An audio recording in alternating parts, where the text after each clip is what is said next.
And in this questionnaire, Harris laid out some much more liberal stances. She said she supported taxpayer-funded gender transition surgeries for detained migrants. She also said she supported taxpayer-funded gender transition surgeries for detained migrants. She actually said she supported that. She both wrote and answered in the affirmative. It would be hard to think that you would come up with taxpayer funding gender transitions for detained migrants.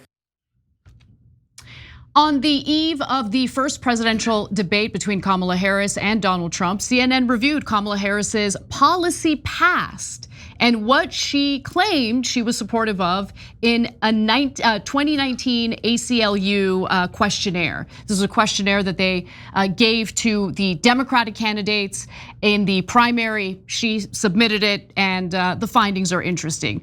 Now, during the 2020 presidential campaign, remember that there was an effort to compete with one another in the Democratic Party on who could be more progressive, right? At that time, progressivism was a more popular brand in the Democratic Party, thanks to Bernie Sanders. And Bernie Sanders did really, really well in that primary up until the moment the other candidates decided to drop out and consolidate support behind Joe Biden. And so the competition for who's more progressive led to Kamala Harris alleging that she was in favor of some pretty far left social policies. You're about to hear about them in this next clip. And in this questionnaire, Harris laid out some much more liberal stances, among them on immigration. So in 2019, in what K-File found, she said she would cut funding to ICE, writing, quote, "Our immigrant detention system is out of control, and I believe we must end the unfair incarceration of thousands of individuals, families, and children. I was one of the first senators after President Trump was elected to advocate for a decrease in funding to ICE." Well, now, of course, she's touting the Biden administration's executive order to crack down on the border. Hey, don't scroll away. Come back. Because before the video continues, we just want to urge you to lend your support to TYT. You power our honest reporting. You do it at tyt.com/team, and we love you for it. And in fact, during her DNC speech, she clearly stated that she wants to pass and sign the bipartisan immigration bill that was negotiated in the Senate, but was squashed because Donald Trump wanted Republicans to kill the bill so he could have the immigration issue to run on. Now, since then, Biden has issued an executive order, but executive orders pertaining to the border tend to be a little vulnerable because you have certain organizations like the ACLU who are threatening to sue in order to reverse that executive order. Legislation tends to be a lot more holistic, comprehensive, and more difficult to reverse. Cenk. Yep. So why was Bernie so popular in 2016 and in 2020? Because he ran on economic populism. You guys remember income inequality. He would not stop talking about it, and he would tell you the rich have too much. We need to tax corporations more, the rich more. We need to get you guys Medicare for all, universal health care, paid family leave, a minimum wage. Those were his bread and butter issues, and he would talk about them nonstop. It made him enormously popular. Then progressives attached a whole bunch of other social issues to that, some of which were wonderful and just, and some of which were just identity politics.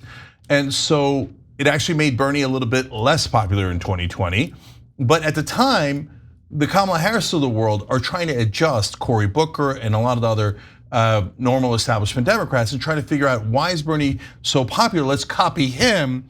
They don't really mean it, but were they going to copy his economic policies? Well, that's tougher because then donors are going to get mad at you, right? Oh, but the identity politics, that's easy, right? So let's copy what he's doing there. And remember, and I don't know if you do, but Kamala Harris, Cory Booker, and several other senators that were totally establishment Democrats came out and said, we're not taking corporate PAC money anymore. And I thought it was a great development, amazing. And then reporting started to come in, no, they're still taking it. They're just going through another door to take the money, right? And then later they just dropped that entirely because they were just pretending. So when they were pretending, they agreed to this proposal, apparently, right? Not apparently, she did. She said that we should pay for. Well, let's watch the next clip. Okay. Because that wasn't all she wanted to do with immigration. Here's a more, comprehensive rundown of things that she claimed to be supportive of back in 2019. She said on immigration, she made this open-ended pledge to end immigrant detention. She said she supported taxpayer-funded gender transition surgeries for detained migrants. She also said she supported taxpayer-funded gender transition surgeries for detained migrants. She actually said she supported that. She both wrote and answered in the affirmative when she was asked this. And she said she also supported it for federal prisoners. Now, she also pledged to slash immigration detention by 50%, close all family and private facilities, and decrease funding for ICE, and then end ICE detainers with local law enforcement. I mean, these are things that, you know, it would be hard to think that you would come up with taxpayer funding gender transitions for detained migrants, and yet this, as you say, written and verbally. So I just want to remind everyone of what Bernie Sanders' stance on immigration and the border was when he was running in the Democratic primary for 2016. Now, this is during an interview with Vox in 2015. And you'll notice that what he does is he centers the best interests of the American people as a whole. Let's watch. Open borders. That's a Koch brothers proposal. The idea, of course, I mean, that's a right-wing proposal which says essentially there is no United States. But it would make a lot of global poor richer, wouldn't it? And it'd make everybody in America poor. Then you're doing away with the concept of a nation state. And I don't think there's any country in the world which believes in that. I think we have to raise wages in this country. I think we have to do everything that we can to create the millions of jobs. You think we should open the borders and bring in a lot of low-wage workers? Or do you think maybe we should try to get jobs for those kids? So I think from a moral responsibility, we've got to work with the rest of the industrialized world to address the problems of international poverty. But you don't do that by making people in this country even poorer. You know, a lot of people have been wondering where my politics are. And if you're curious, I'll just tell you right now. Just take a look at Bernie Sanders circa 2015, and that's where my politics are. Cenk. So you're turning to the right. People will say with a straight face. They'll even say it about me. I mean, if you just watch this one episode of the Young Turks alone, you know how insane that claim is. All right, so look, guys, now let's get into nuance. I know, leftists, I'm so sorry. I know, everything is 0 or 100. Right wing, obviously 0 or 100, right? But for the rest of us, let's have a real conversation. So if you watch the Young Turks, you'll have seen me in the past episodes say I disagreed with AOC on abolish ICE, even when she was running for office. But from a political point of view, I said earlier, that she was right because she used that really well in a debate against Crowley, and throughout that campaign, it helped her win. So strategically, I said I was wrong and she was right about that policy. But who was right about the policy? Well, I thought abolish ICE was a bad idea because it makes it seem like you're getting rid of all enforcement of our immigration laws. And it turns out in some ways they were halfway doing that, or that was a proposal. Well, I don't agree with that. I think it's bad politics in the long run, and I think it's terrible policy. Guys, that you can't have, I mean, goes again to a tiny percentage of leftists who think there should literally be no laws, it should just be open borders, right? We're gonna have 3 billion people in the country if we have that. That doesn't help anyone. It wouldn't help the billions of people that come if you have absolutely no laws and allow for a nonstop immigration. No country on earth does that. We don't do that, and we shouldn't do that. What we should have is a humane immigration policy that allows immigrants to come in an organized way. We should have a lot more legal immigrants coming in, but we have to have sane laws about how to stop undocumented immigrants from coming in or taking root, especially ones that we're concerned commit crime, which is the tiny minority, but an important minority because they're doing a lot of crime when they get here, mostly on immigrant communities, which is bad enough, period, let alone also in non-immigrant communities. So what we're asking for is reasonable policies and that protect the American people and the immigrants. Apparently, in the binary world we live in, that's too much to ask for. Now, back to the thing that she proposed back in 2019. So she takes 2015 Bernie Sanders and perverts it all the way to American taxpayers paying for transgender reassignment surgery for detained migrants.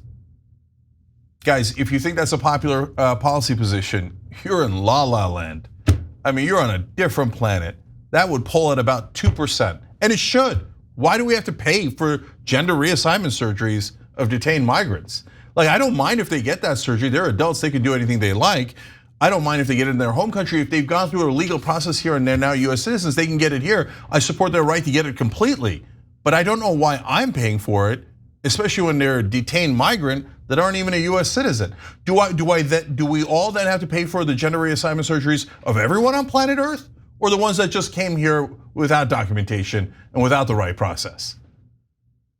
And if you say, no, Cenk, you're a terrible person, we should pay for the gender reassignment surgery of everyone. Okay, well that's your position. Good luck with it, because almost no one in America agrees with you. When you're an American taxpayer who very likely has found yourself dealing with medical bills that are incredibly expensive, or the need for pharmaceutical drugs to stay alive that you can't afford, the idea that your government is now funding surgeries, gender reassignment surgeries for migrants who are detained at the border it's not gonna be a politically popular issue. Like, you have to be willing to accept that and realize that. And in fact, Kamala Harris has realized that, which is why she's not proposing these types of policies today. And in fact, obviously there's no polling on that very specific policy issue, but there was this big poll that came out last year. It led to a lot of controversy because it looked into how Americans are feeling in regard to issues involving transgender people in America. And it shows that the country's actually gotten a little more conservative on these issues, right? So the Pew Research Center, for instance, found 60% in 2022 saying one's gender is determined by the sex assigned at birth. And that's actually up from 54% in 2017. Even among young adults who are the most accepting of trans identity, about half said in the Washington Post Kaiser Family Foundation poll that a person's gender is determined by their sex at birth. And while some at the Washington Post, the same Washington Post Kaiser Family Foundation poll found that 6 in 10 were in favor of providing therapy or counseling for transgender youth. The poll found a significant opposition to gender-affirming medical care for children and teens. Nearly 7 in 10 adults said that they oppose allowing children ages 10 to 14 access to medication that stops the body from going through puberty. And nearly 6 in 10 oppose giving 15 to 17-year-olds access to hormone treatments. I'm giving you this information not to say anything other than politicians will be swayed based on public opinion because they want to win elections. Yeah, so I don't agree, for example, with the first poll that we showed you guys about gender is determined by sex at birth. No, the human mind is way more complicated than that. Oh, you have this body part, then you must be that thing. I mean, that's such a simplistic way of thinking about it, but the majority of the country, unfortunately, now doesn't agree with me anymore. And part of the reason is because some on the left took such extreme positions that it drove more people into their arms. We actually had a majority of the people in this country who wanted transgender people to have the same exact rights as anyone else. Now, unfortunately, because of the right-wing attacks and the extremist position on the left, the country is now turning against those transgender rights, which we have been trying to protect the entire time. So, okay, you can disagree and go, nope, we'll go for a maximalist position and that'll magically turn the country around. Well, it hasn't happened yet, and you haven't been right about it at any point so far. So please stop doing damage to actually having human rights for everyone equally. And then on the topic of immigration, the country has actually gotten more conservative on that as well, and that includes the Democratic Party. But remember, the election overall is determined by independent voters. Most Democrats are gonna vote for Kamala Harris regardless, right? So she's trying to get that very, very small slice of the pie as it pertains to independent voters. So look, although the majority of Democratic voters want a pathway to citizenship for undocumented immigrants who are currently here in the United States, this chart that you're about to see shows that there's a growing share of voters who say that undocumented immigrants should not be allowed to stay in the country legally. So the chart shows that 59% of Democrats, or I'm sorry, voters in general, it's not just Democrats, 59% of voters in general agree with this idea as of June when this poll was done by Pew Research, but that number has actually gone down from 77% in 2017. So again, back in 2017, 77% of American voters believe that there should be a pathway of citizenship or to citizenship for the undocumented immigrants who are currently here. That number has now dropped to 59%. Yeah, well, that phrasing is a little bit different because they might be speaking out against catch and release. But either way, it's turning against immigrants because the right wing is doing demagoguery, the left wing is saying nothing is wrong at all, which is driving people crazy, and it's gaslighting people. And so when those two forces meet, you get this result. So the huge majority of the country has been on the right side for a long time. Legal immigration done in the right way. And by the way, more immigrants coming in is totally okay as long as we do it in a legal way. And we have undocumented immigrants, you want to apply for asylum, that makes sense. You want to have a pathway to citizenship after, my God, 14 years of work, that makes sense. I would make it the number of years less, not more, right? But if you say, oh, just let them in and then don't do anything about it, and there is no crime, and there is no gangs, and there is no nothing, and there is no problem, people are gonna hate you because it sounds like you're denying reality, and then it drives the numbers down. So we're just on a pathway to making every situation worse. We had this issue, we needed to force a vote on it so we can get the protection for dreamers, so we can have a pathway to citizenship, so we can have sensible laws in this country that loves and welcomes immigrants.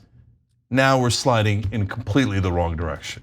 Final thing that I'll say, and this is according to Gallup, which released their own poll on immigration in June. Well, they did the study in June and released the results in July.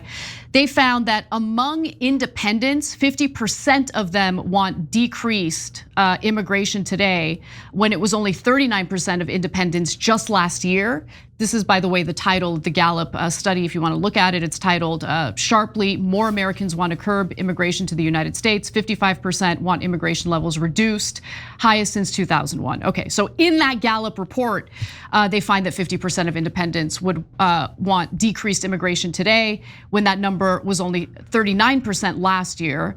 Only 17% of independents want to increase immigration. That number was 26% just last year. So if you're wondering what is motivating Kamala Harris, it's the hearts and minds of Americans, as is being reflected in these polls. So speaking of polls, one last poll for you guys, because I'm genuinely curious about this. That's why we do polls. Should American citizens pay for undocumented detainees' gender reassignment surgeries?